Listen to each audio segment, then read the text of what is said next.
Hello, welcome to the James Cooley Show. It's your life. I'm your host, Dr. James J.C. Cooley. And guess what? It's 360 degrees ahead. Therefore, if you know, we got Dr. Mantell that's going to be joining us. And Dr. Mantell has invited as absolutely wonderful guests on the show today. And we're going to get off into that one very shortly. But first of all, I like to hook up the television, the radio, the live streaming platforms, all 55 of them up at the same time. So, Todd, let's do it. It's Your Life is sponsored by James J.C. Cooley. Life is a series of circles and cycles, phases and stages. These are your experiences that teach you the lessons of life. You can either ignore them or embrace them. Welcome to the James Cooley Show. It's Your Life. James is a motivational speaker, author, military veteran, and founder of the James Cooley Foundation. James is here to equip you to strive for greatness and to overcome adversity. It's time to get equipped today for the challenges of tomorrow. Now, here's the host of It's Your Life, James Cooley. Hello, welcome to the James Cooley Show. It's Your Life. I'm your host, Dr. James J.C. Cooley.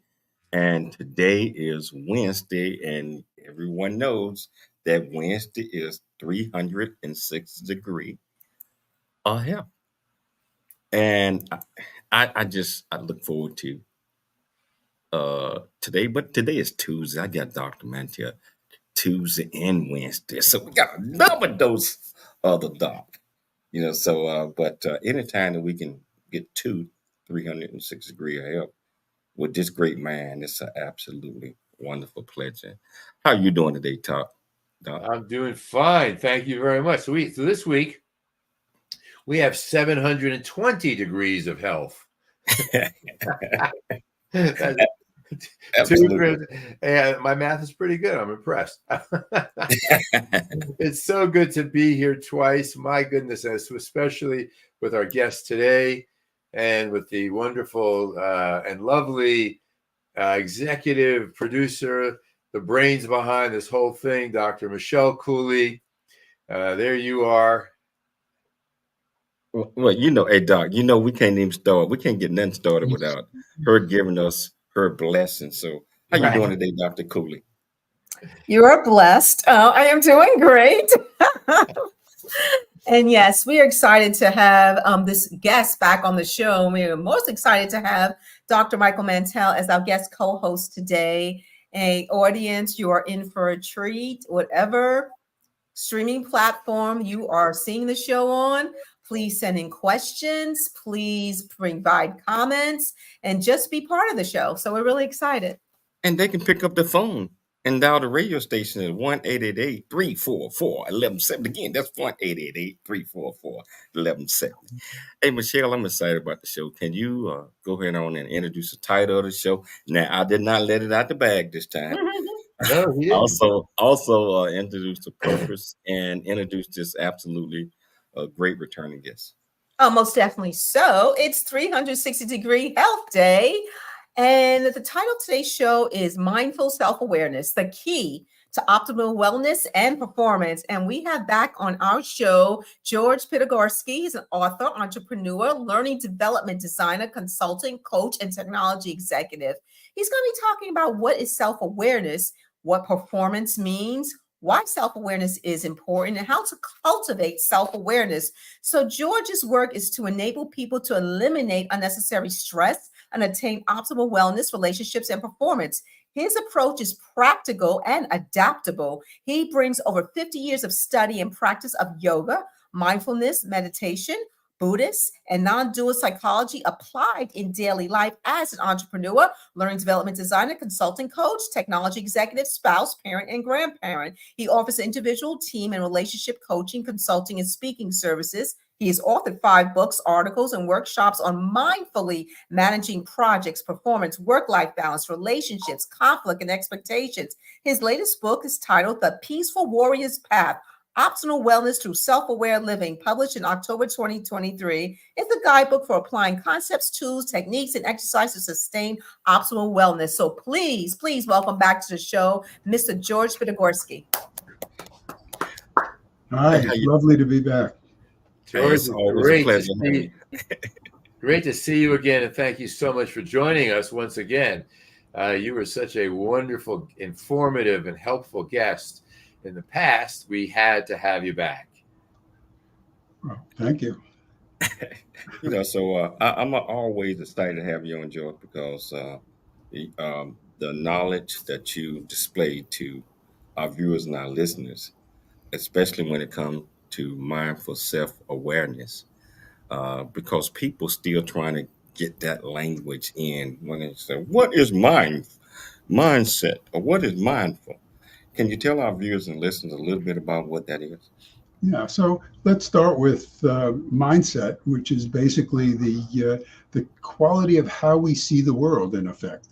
It's the set of beliefs and mental models, which is another buzzword, but basically it's the filters through which we see our world. And everyone has a mindset. Sometimes it's not so obvious to even the person who has it, but it's there. And it influences the way that we behave and the way we speak and our relationships, therefore, and everything that we do. So that's what a mindset is. And just as an example, one person might have a very optimistic mindset. Everything is seen as being fine and good and progressing and so forth, while another person can have an opposite type of mindset. So mindset. Then we have mindfulness.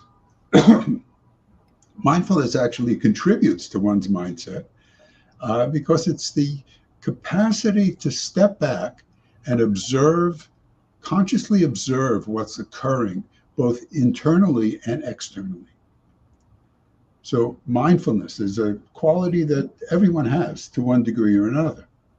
So we're seeing that mindfulness gives us the ability to be objective. And through that objectivity, we can actually observe our mindset and the way that it is affecting us and those around us. And through that, be able to manifest a greater degree of wellness, a greater degree of effective or optimal performance. When I was growing up as a kid in the 1950s, my mother used to say, Michael, pay attention to what you're doing. Today, 2020s, we talk about being mindful. It comes down to paying attention to paying attention. I'll give you a great example. The other night, my wife lost an earring, and she was frantic. It was a very expensive piece of jewelry. It was her mother's, and I can't find it, Michael. I walk into the bathroom, very slow. I look down in the mat by the sink, and there I see this little shiny object. I said, Paula, look down. There it is. She said, how did you see it? I didn't even see it. Kahneman at Harvard, who recently, I think he passed away recently, I'm not sure. Mm-hmm. He wrote a book about fast thinking and slow thinking. Yes. And a lot of what you talk about is just that. Slow down. To pay attention to pay attention. Exactly. Pay attention to everything, including the way that you're paying attention, so that the ability to see that now, if you have the intention to do it, you can step back and see the degree. In your wife's case, there was a certain panic.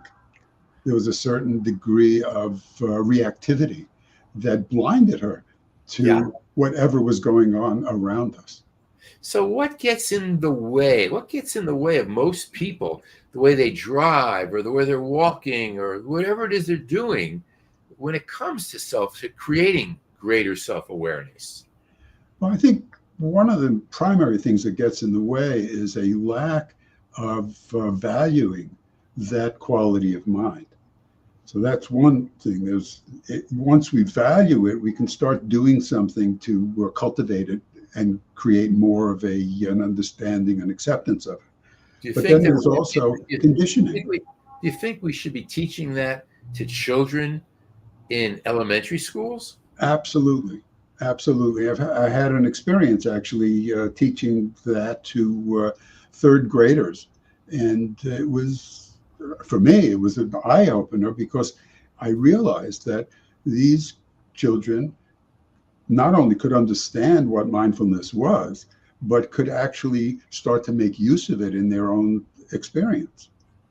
The Waldinger study at Harvard, that was an 85-year longitudinal study that followed people for their whole life and looked at happiness and social health. Can you imagine, George, if we followed those third graders that were fortunate enough to have you as a teacher and say, where are they 20 years from now? Would they be better off than those who did not learn self-awareness and mindfulness? My feeling is that they would be better off if they maintain the learning. What happens with learning is that sometimes it's forgotten. But if they maintained a consciousness about being mindful, and then had the technique, the method for enhancing that quality, they would, I believe, be much more effective than in life than people who didn't have that kind of background. In rational emotive behavioral therapy and rational emotive behavioral coaching that Albert Ellis invented, we talk, and also in cognitive behavioral therapy that was developed at the University of Pennsylvania. So we talk about the 3 C's: catch your thoughts, challenge your thoughts to be able to change your thoughts. You talked about techniques, and we're going to get into some of those techniques. I want to hear about them. We're going to be taking a break in a moment, but you've heard of the 3 C's, the catch, challenge, and change, right? Yes. And this is taking mindfulness to the next step. Mindfulness is very, very much I wouldn't want to call it a passive thing, but it's not yet at the stage of catch, challenge, and change. That requires yet another step, which is an intentional way of changing one's behavior, which is very much in line with cognitive behavioral therapy. We cognate it, we can experience it intellectually and conceptually, but then to actually change behavior, that takes another degree of concentration and intention in order to do it. Wow. Hey, George, hold that thought, because we're going to take a station break, and we're going to come back. We're going to pick up from where you're leaving off at right now. We're going to talk about the 3 C's because I got the 4 C's, but we'll talk about the 3 C's. And we're going to talk about a whole lot of other things. So, Dr. Mike, George, man, I know that our listeners are getting an earful right now. So we're going to take a station break and come back and pick this up and continue to talk about mindful self-awareness, the key to optimal wellness and performance. And if you want to be part of the conversation, regardless of which platform that you are watching us on, or if you're listening to us on, you can be part of that by going to the comments or just picking up the phone and dial 1-888-344-1170. Again, that's 1-888-344-1170. KCBQ, the answer. FM 96.1, AM 1170, the answer. San Diego, hope to hear from you. There's more stories of greatness to help you overcome adversity coming up on It's Your Life with James Cooley.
Really get a chance to know who you are. And once you know who you are, you truly know who you are, love who you are. Love who you are. You're a masterpiece. Love who you are. Love who you were born to be. Love me some me. That's what I'm talking about. When you leave high school, you gotta know today or tomorrow, hopefully today, what your plans are. Hopefully, there is no bad decision unless there is no plan. Create, collaborate, commit with confidence. Commit with what? Commit with what? And everything that you do.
Hello, welcome back to the James Cooley Show. It's your life. And hey, Toddy, are you still there?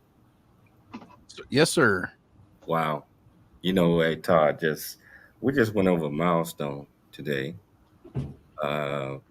50,000 subscribers on YouTube alone.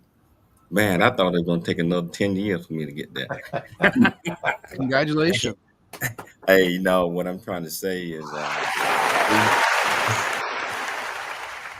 360 degrees health is what's the driving point, and it's brings a lot of people to our show, to the radio, to everything, because we have great guests like George here that's sharing his information, his knowledge, his understanding on how we can all become mindful self-awareness in things that we do. And of course, we got the fabulous Dr. Michael Mantell, my mentor, always sharing great knowledge with us. So I just want to thank our viewers and our listeners and our subscribers for doing this, because but I need to get back to the show. So Todd, what you think so far of the show? Great show. I'm loving it. I'm learning a lot. I'm taking notes. I love the 3 C's. There you go. And that's what we're getting ready to jump back into the 3 C's, because Dr. Mike brought them up, and George was breaking them down. So, hey, Doc, I want to turn it back over to you on that. Okay. So, George, Arthur Brooks and the great Oprah Winfrey, who I've been privileged to know and be on a show numbers of times and whatnot, they wrote a book called Build the Life You Want. And in the book, they talk about happiness being, I should say, resting on an anchor of family, friends, work, and faith. I'm curious how self-awareness, how self-aware living can contribute to happiness in our family, friendships, our work, and in our faith. Can you talk about that? Yes. I think the connection is that mindfulness provides a base. It provides a foundation for effectively living. And the next layer on top of that foundation is self-awareness, which is the capacity to actually, it's the challenge part and the catch part kind of together. So mindfulness allows you to catch the thoughts that are coming up or whatever it is that's potentially driving behavior. Now we have this quality of self-awareness, which is saying, well, who am I? How do I relate to this particular thought or feeling, or usually it's a feeling before it becomes a thought, but both of them. How do I relate to this? Why do I choose to behave in the way that I'm behaving? So it's this awareness of one's inner workings, the mechanisms that are leading from one place to another. So we have that self-awareness, which now in the context of emotional intelligence leads to the ability to manage one's emotions, to manage one's behavior so that one is not reactive. With that comes the ability to now manage relationships effectively. Mm-hmm. So, one of the elements that we're looking at, friends, family, etc., is now, how do I manage that set of relationships without being reactive to those parts of those relationships that are triggering me in some way, that are pushing my buttons? The space between the stimulus and the response. Yes. Bump, bum, bum, bum, bum. Wait a Yeah. minute. It could be something else. Yes. That gives us the difference between reacting and responding. Exactly. Power. That's the power, right? Yeah. So what about the most practical applications, the practices, the habits that we can begin to have our listeners and viewers incorporate into their daily lives, like journaling or meditating, or what tips do you have for that? Well, my focus is often on starting to do some kind of a meditative practice. It's a practice to enhance one's mindfulness, which again provides that foundation. So one can do that in a formal way and in an informal way. So we suggest a combination of the two, but for beginners, it might start with a very informal practice of every once in a while. Let's say one sets a little alarm that every half hour goes off and reminds someone to take stock of where they are, to feel their body, feel the sensations of their breath just for a moment, bringing themselves to the present, taking a breath, and then engaging again. And that capacity, it's a stepping back. It's a stepping back out of the intellectual, out of the normal reactive mode into something that is what we would call a mindful space, a mindful place of being. Now, How important is acceptance when we step back? Because that's what stepping back allows for. Acceptance, to my mind, and I highlight this in this book, The Peaceful Warrior's Path, is that acceptance and letting go are the two aspects of our behavior that is going to make a huge, huge difference. So the ability to step back, now I'm out of the reactive mode, hopefully. Or if I'm not out of it, I can at least see that I'm in it. Mm-hmm. Sometimes we see that we're reacting, but we don't have the capacity to break out of it. But even just the ability to see that I'm being reactive gives me a great deal of freedom from the reactivity. So now I step back, I accept what's happening in the moment, so I can't change that. And then I bring in something else. I bring in an intention. And my intention is to be responsive, which means taking stock of the situation that I'm in and cultivating the ability to do what is most appropriate in that situation. For those who are listening right now and viewers, I want to build on what you're saying, George. And this is a great little exercise.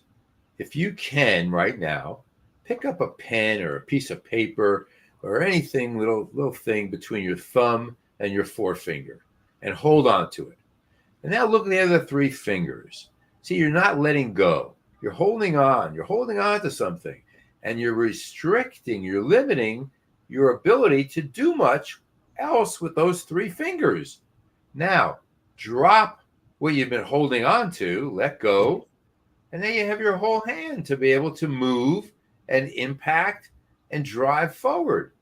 Is that an example of what you're talking about when you talk about these activities, George? It certainly is. It's basically by letting go, we now have the capacity to do something most effectively. So a lot of people, when they hear accept and let go, there's a sense of, oh, we're going to be too passive. But the letting go is into the allowing of one's experience and capability and all of the rest of our qualities to come to bear. And we're letting go into that flow of performance.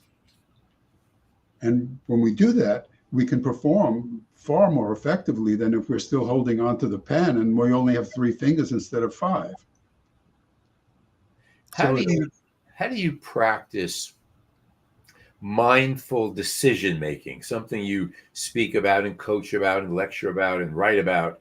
Mm-hmm. How do you practice mindful decision making? What does that mean? It's basically, again, it's the same formula. In order to make an effective decision, we have to first recognize what's driving that decision. And often it's totally emotional. Or if it's not totally emotional, it's totally cognitive and intellectual. The ability to be mindful is the ability to see how those 2 elements fit together so that we can apply our intelligence in an analytical way to get the facts of the situation and to see what's really going on without the emotional aspect, but then to bring in the feeling tones because they're very informative. And the combination now of the 2 balances in a way that doesn't let us be so analytical that we lose the human aspect, and at the same time allows us not to be totally reactive to our emotions. So we're seeing our emotions as kind of an energy, and we're transforming that energy into fuel that is fueling our analytical side. And then we're using our analytical side to make better use of the emotional energy that's undeniably there. We have less than a minute, but when we come back, I want to ask you about the concept of self-awareness at a time in society when we need to be so other-aware. Too much emphasis on self, it sounds like we're saying the other person doesn't count. But in order to be other-aware, we need to be self-aware first.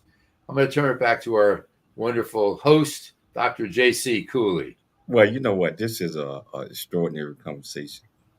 Yes, we got to pay the bills. We got to take a commercial break. And as you see, my producer, Todd, is saying, hey, it's time for you guys to cut it down for a second or so. But he's excited about what's going on. And he's down to the last 3 bags of popcorn. So, so our viewers and our listeners out there, this is a very intriguing, very informative discussion from George, Dr. Michael Mantell, myself. And I tell you, just want you to sit back, think about. A lot of things have been talked about. And if you want to be part of this conversation, whichever platform that you're on, all you have to do is go to the platform. Go to the comments, ask any questions that you might have. I promise you we'll get you an answer, or pick up the phone, 1-888-344-1170. It's your life, and we'll see you shortly after the break. There's more stories of greatness to help you overcome adversity coming up on It's Your Life with James Cooley. There's much truth in a journey that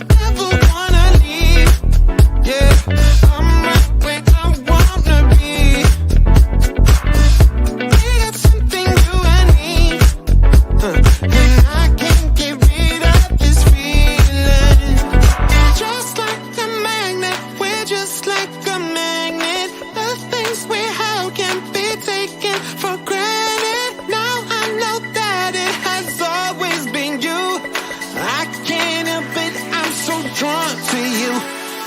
Just like a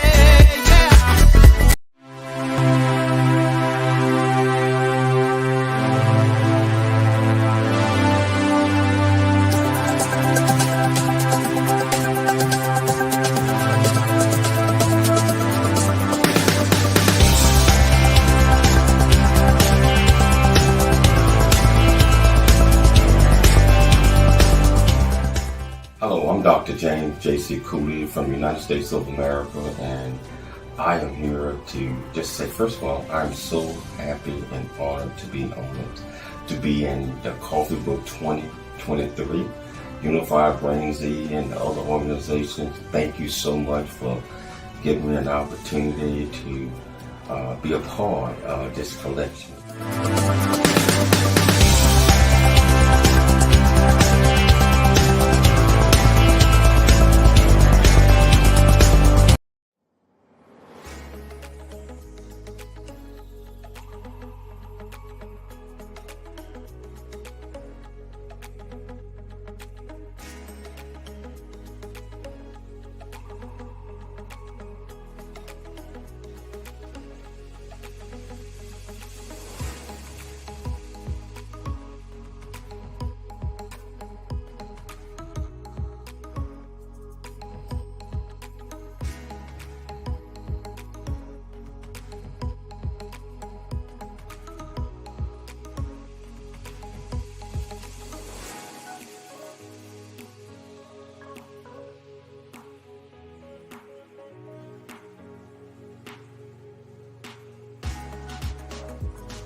Hello, welcome back to the James Cooley Show. It's your life, and just enjoying these discussions with George and Dr. Mantell, and I know our viewers out there. I'm looking at the numbers, and I am extremely impressed about the number of folks that are watching the show. But you guys haven't provided any questions or comments. Don't be scared. That's what we call it in the South. Don't be scared. Yeah, if you want to know and want to get some of this information, knowledge that George is putting out documentary, all you have to do is to go to the comments, ask any questions that you might have. Promise you, I promise you, I promise you, I promise you, we'll get you an answer. Todd, give me your analysis, man. I need about 1 minute of it. How you doing? Todd, are you still there? He's busy reading his notes. I see you. He's probably busy reading his notes. Yeah. You know, I tell you, but this is such an interesting conversation. And I want to ask one question before I turn it back over to Dr. Mike. And we talk about reflected practices. We talk about certain things that's going to help us lock in the knowledge and understand things. So, George, my question to you is, how do you seek incorporating feedback from others to gain insight into how you are perceived and how your actions and impacts those that are around you? How does this awareness inform your self-image and your behavior and your mindset? Great question. Well, the first step is to recognize that mindfulness is an observing not only of what's happening internally, but also what's happening externally. So as we cultivate more of this objectivity, we can start to see the body language, the facial expressions, as well as the more obvious communications that are giving us feedback. And because we're cultivating this objectivity, we can see the feedback without filtering it with regard to our own self-image. So we can start to be objective about it. That's, on a subtle level. On a more, on a less subtle level, we have the ability to ask for feedback. Depending on the situation, how am I doing? And we can ask that question in any number of different ways and start to see if we can get some candid feedback. And hopefully we're ready for candid feedback when it doesn't meet our expectation, so that we can accept even negative feedback and from that grow, and also accept positive feedback, because many people don't have a very high positive self-image. So when they get positive feedback, unless they're ready for objective evaluation, they might reject it. Yeah. So it's that combination of really being ready for the subtle and then the more explicit types of feedback, and dropping the filters that come from either a poor self-image or an overly an overly pumped up self-image. George, earlier you were talking about emotional intelligence, and I'm curious about this. Now, we know emotional intelligence means the ability to identify and manage our own emotions, as well as to identify and manage emotions and relations with others. Yes. In your self-aware living work, which I want to talk more about in terms of your website and what you offer, but in terms of self-aware living, it's important, we talked about this right before the break, that self-awareness is not selfish awareness. The goal of self-aware is to be a better member of society. And Lord knows we need a healthier society. Can you connect up for us how self-awareness promotes healthier other awareness? Well, for one thing, what it does is it gives us, when we are self-aware of the inner workings, it gives us a sense of how we are filtering the input that is coming from others. And we can see, for example, by being self-aware, if I'm just so pumped up about myself, so ego involved, that I'm actually blanking out everybody else and kind of making believe that they're there as puppets of my own self. Now, having I said before that self-awareness and mindfulness are foundational. We add to that intention and values.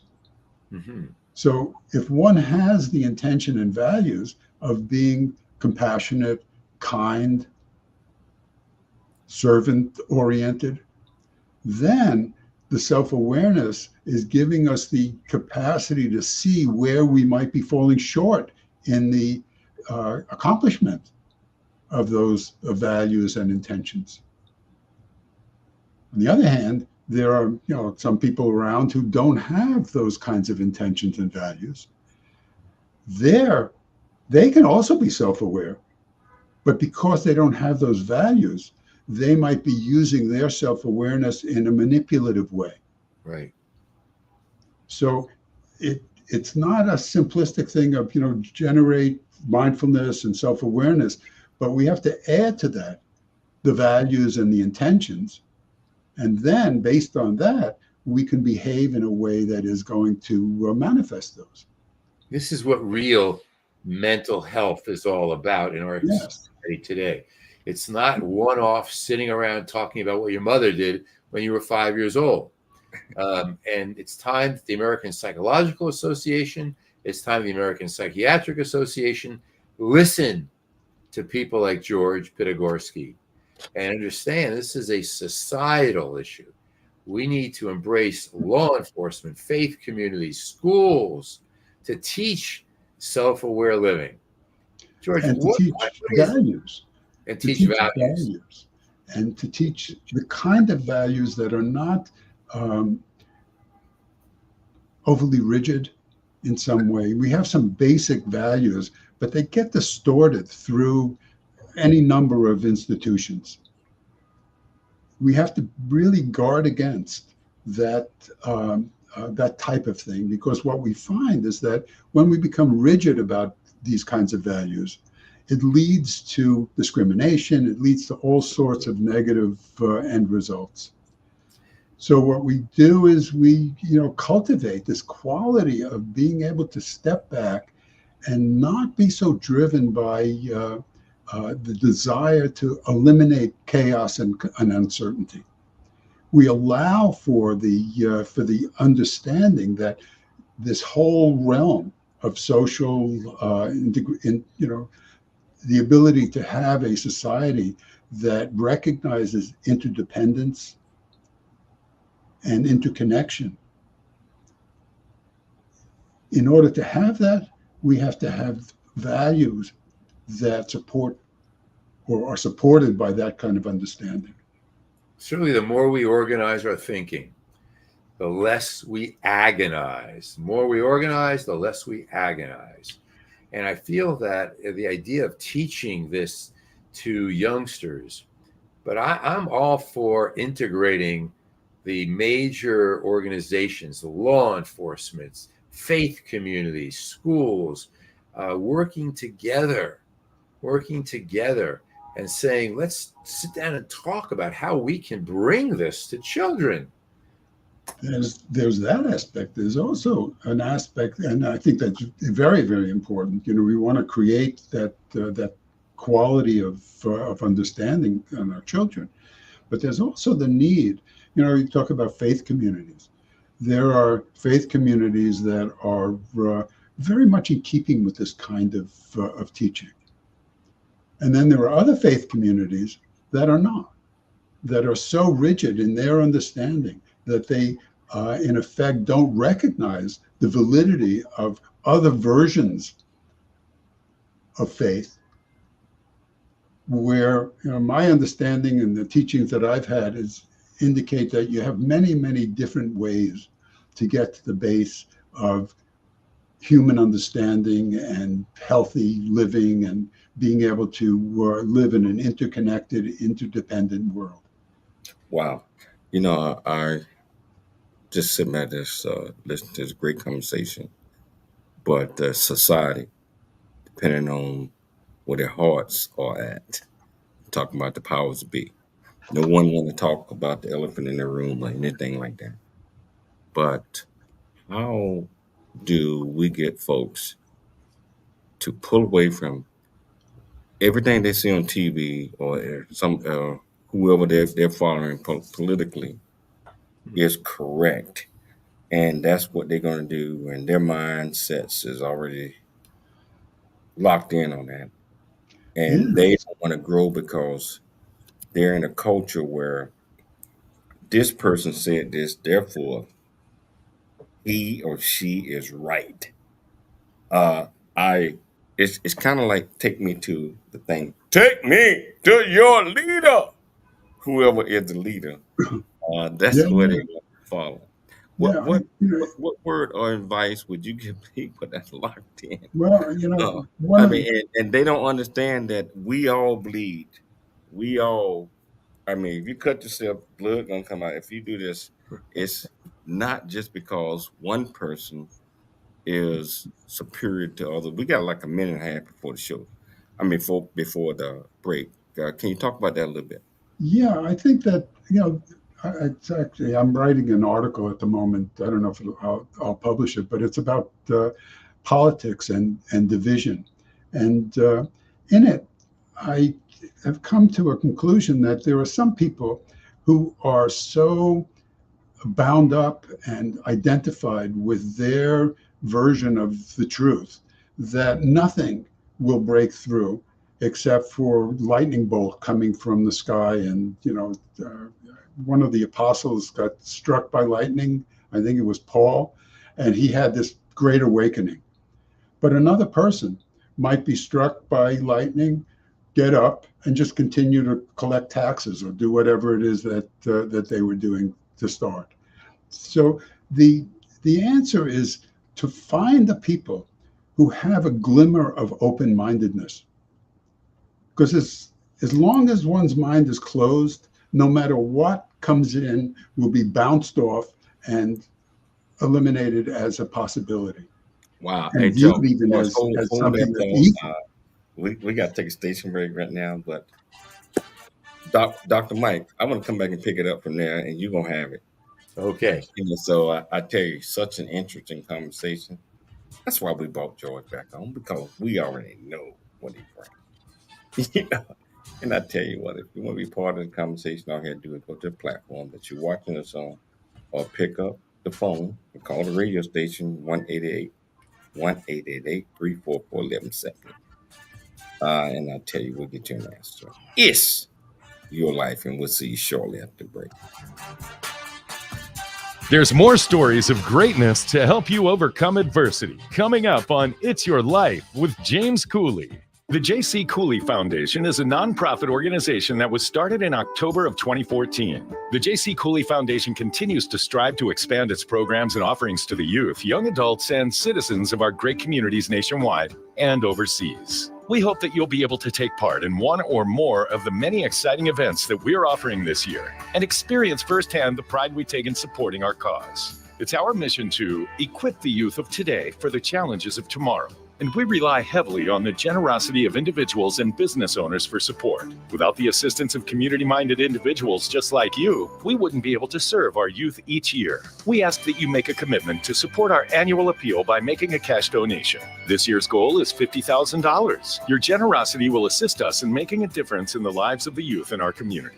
You can give online at cooleyfoundation.org. Remember that every donation makes a difference regardless of size. The J.C. Cooley I've seen a smile convey I love you. I'm proud of who you are. The one that keeps us close when we're apart. Talking from the darkness of all that we've been through.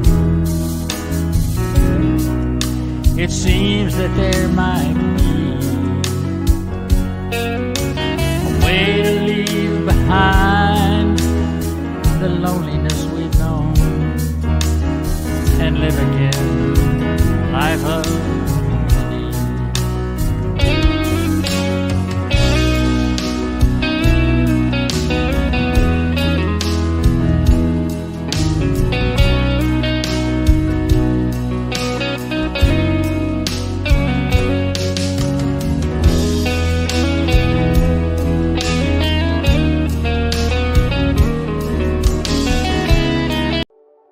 Noah Dingley here, producer of The James Cooley Show, It's Your Life. And the new audio version of James' book, Country Boy, City Boy, A Journey That Ain't Over Yet, is a must-have. James shares his true life story of struggle and success in America. It's both a cautionary tale and a roadmap to achieving the American dream. Get the new audio version of Country Boy, City Boy, A Journey That Ain't Over Yet by James Cooley on Amazon.com or wherever audiobooks are sold.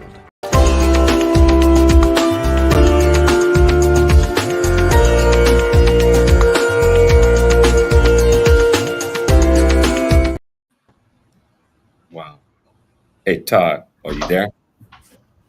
Yes, I'm here. Wow, man. What you think about the discussion so far, man? Well, it is a really good show. Like earlier, I know you called on me. I was running down the hall, but I'm still taking notes. I think the main thing is that we all need to be more mindful. I think that's really important these days.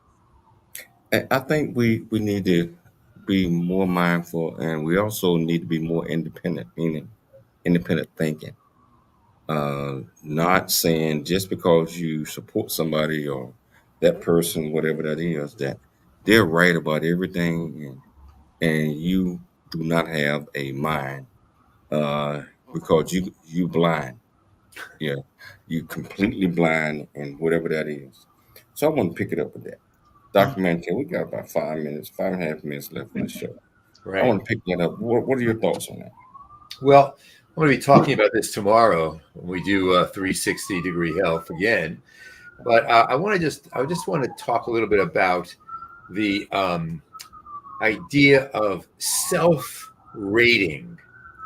And this touches on mindfulness and whatnot. But I think if we were to eliminate, I'm talking over the sirens in New York City right now, but if we were to eliminate self-rating, I'm not as good as you. You are better than I am. I am a failure because I didn't do well in school. If we can stop rating ourselves and instead rate our performances, our abilities, our skills, then we no longer have this ego involvement. And as a result of that, we're not always comparing and then despairing. And from that despair, we have this rigid, inflexible thinking that we were talking about, George. That is, I must have this, I must have that.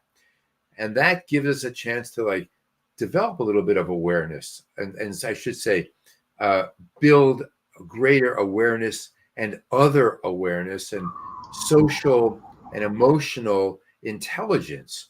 Now, I know I just said a great deal, but I want to just pick up, George, if you can talk about the idea of self-rating versus rating your performance and skills, but not equating that with I think the two are very tightly coupled with respect to one another, because if one is identified with their performance and sees their performance as being the reflection of themselves, then rating the performance and rating oneself becomes synonymous. But this notion of closed-mindedness is one of the elements associated with that. It certainly is about self-rating, but there's a conditioning that takes place in many people's lives.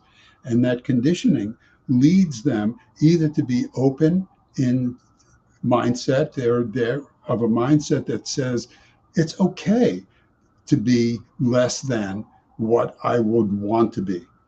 It's okay, because basically it's what is, and it's part of that acceptance that we talked about before. But then there's another type of conditioning which says that anything that breaks into my sense of how things should be is bad. And when a person has that kind of mindset, it is very difficult to break through. It takes some, I call it grace, some kind of light striking them. And all of a sudden they start to realize that the breakup of that shield that they've put up allows them to actually be far greater than they currently are. But as long as they're closed in, as long as they're perhaps closed in because they're afraid of what might happen if they open their mind, or because they are in some way threatened by having other people's thoughts enter into their frame of reference. So they get into this closed-mindedness, and breaking through that, not easy. But now we live in we started this conversation regarding society. We're living in a society now that is more and more dividing between the open and the closed. The open-minded lead more towards a quality of being open to other people's ideas, accepting the fact that there's no single view that is totally accurate because we live in such a complex environment. The closed is basically afraid of that kind of thinking, and as a result is trying to close down the open. Well, hold on. We're down to 1 minute. And my hope is that the open continues to grow and is a greater proportion of the population than the closed. Well, my thought is my programs, all 5 shows for this week, is geared around being open-minded, being geared around making decisions for yourself based on the facts, based on all other things you got gathered. I tell you what, George, you've been absolutely wonderful. Hey, Dr. Mike, I think we need to get him back on for part 3. What you think? 3 times. Come on. Hit him up at bat at 3 times. Is that a record? Yeah, you're going to break it. Yeah. So I think we need to get him back on. But I want to thank Dr. Mike Mantell, my 360-degree help. I tell you. I called him a guest host, but we locked in on Wednesdays. And just like today, we locked in on Tuesday. So I want to thank you, sir, for all of the contribution, everything that you're doing. George, I want to thank you so much, so much, so much. I'd like to thank Dr. Michelle Cooley for putting together another absolutely fantastic show. Most importantly, I'd like to thank my producers at KCBQ AM 1170 Answer, FM 96.1. Toddy is what I call him. He's been my producer for 5 years. And most importantly, I'd like to thank our viewers and our listeners for tuning into James Cooley Show Life. Always, always, always dream big, think big, and be big at everything you do. We'll be back tomorrow, same time, same place, with Dr. Michael Mantell. It's your life. We'll see you then. Thanks for joining us for the James Cooley Show. It's your life. To learn more about Dr. James Cooley and how you can support the show or become a guest, visit CooleyFoundation.org. Join James for more motivation and inspiration to help you become equipped today for the challenges of tomorrow. This has been It's Your Life with Dr. James Cooley, where you learn how to dream big, think big, and be big in everything you do. It's Your Life is sponsored by James.